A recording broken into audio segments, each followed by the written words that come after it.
সংগ্রামী ভাই ও বোনেরা, আজকে এখানে উপস্থিত আছেন আমাদের ঢাকা আইনজীবী সমিতির সাবেক সাধারণ সম্পাদক, সাবেক সভাপতি জনাব বিএনপির আইন সহায়ক বিষয়ক সম্পাদক জনাব খোরশেদ আলম। মনে পড়ে এবং মনে হচ্ছে যেন আমরা এই আন্দোলন সংগ্রামে এখনো আছি।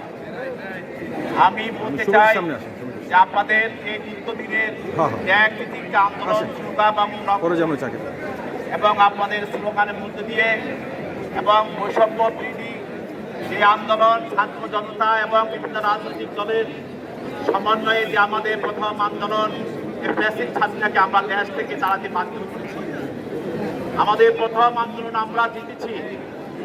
এখন আমাদের দ্বিতীয় আন্দোলন, সেই আন্দোলনটা হলো যে ফ্যাসিস্টে যারা সহযোগী আছে তাদের বিচার করা এবং ফ্যাসিস্ট হাসিনার বিচার করা এবং ফ্যাসিস্টে যারা সহযোগী ছিল, যারা আয়নাগর হত্যা ষড়যন্ত্রের সঙ্গে ছিল, যারা গুম রাহাতারি এবং যারা ক্রস ফায়ার সঙ্গে জড়িত ছিল, যারা হাজার হাজার ছাত্রকে গুলি করে হত্যা করেছে, যারা জনতাকে হত্যা করেছে, যারা বিভিন্ন বিভিন্ন রাজনৈতিক নেতা কর্মীকে যারা হত্যা করেছে, এদের বিচার বাংলার মাটিতে এখন করা আমাদের এখন ছেলে।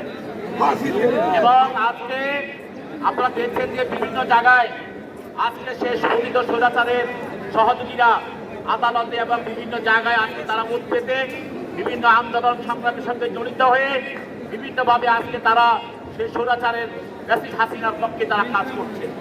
আমরা রাজপথ ছাড়ি নাই, আমরা রাজপথে আছি। এই ফ্যাসিস্ট হাসিনার সহযোগীদেরকে ইনশাআল্লাহ আমরা নির্মূল করব এবং বিচারের মাঠ কাজ জোড়া এনে তাদেরকে ইনশাআল্লাহ তাদের অপরাধের শাস্তি নিশ্চিত করব। এই আন্দোলন আমাদের ইনশাআল্লাহ চলছে এবং চলবে। আপনাদের আন্দোলনের প্রতি সমর্থন এবং জানিয়ে এবং প্রতি মঙ্গলবার